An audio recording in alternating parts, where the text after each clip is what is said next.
मिलाद की महफिलें, मिलादुन्नबी के जुलूस, ये ज़रिया हैं नौजवानों को गुंबत खज़रा, मकीन गुंबत खज़रा से टूटा हुआ ताल्लुक़ जुड़ जाए। इसके सिवा और कोई ज़रिया ये भूल जाए। ज़रिया एक ही है। हमारे बुज़ुर्ग बता गए, कुर्बानियाँ दे के बता गए कि इज़्ज़त किस में है? मुस्तफ़ा की वफ़ा में। इसलिए भी मिलाद ज़रूरी है।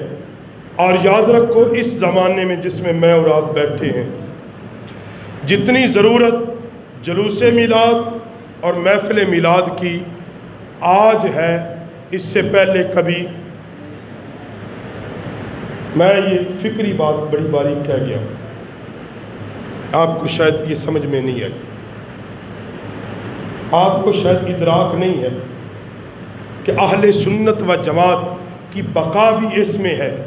हम हर तंजीम, हर पीरी मुरीदी से बाला ताक होकर अहले सुन्नत की बका का काम करें। याद रखो, अहले सुन्नत व जमात कायम है, फिर ये गद्दियाँ, ये पीर खानी, ये तंजीमें हैं।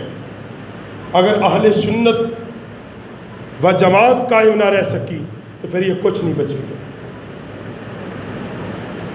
इज्तिमाई तौर पे हम सब, कोई कादरी है, नक्शबंदी है, सोरवर्दी है, चिश्ती है, कोई जिस तंजीम से है, जिस जमात से है, मुत्तफिक तौर पे हम क्या है? बोलो, जो है वो तो बोलने ना यार, जो नहीं वो ना बोलने। मगर हम क्या है? अहले सुन्नत व जमात। क्या है? हम क्या है? अहले सुन्नत व जमात है। और अहले सुन्नत का जो अकीदा है, ये प्लेट में रख के नहीं मिला हुआ। हाँ, इसके लिए हमारे बुज़ुर्गों ने बड़ी कुर्बानियाँ दी हैं। हाँ, इमाम आज़म से लेकर और आज तक अहले सुन्नत की तारीख़ याद रखो। अहले सुन्नत के ख़िलाफ़ एक मुहिम चल रही है, क्योंकि टाइम नहीं है, मैं फिर कभी इस पर पूरा खिताब दूंगा।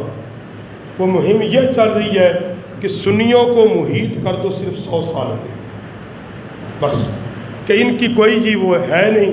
ये 100 साल पहले हिंदुस्तान से जमात उठी, उसका नाम बरेलवी है, बस ये थोड़े से लोग हैं, बाकी इनका वजूद कोई नहीं। ये भरपूर तरीके से बड़ी ताकत से चल रही है। याद रखो, हम अहले सुन्नत व जमात हैं। बरेलवी सिर्फ आला हज़रत की निस्बत है, मसलक बरेलवी नहीं है हमारा। मसलक क्या है? अहले सुन्नत व जमात। और हमारी पहचान क्या है? या रसूल अल्लाह। क्या है? यार जिन्नू आंदा वो हमारे में किसी ने मजबूर नहीं किया है।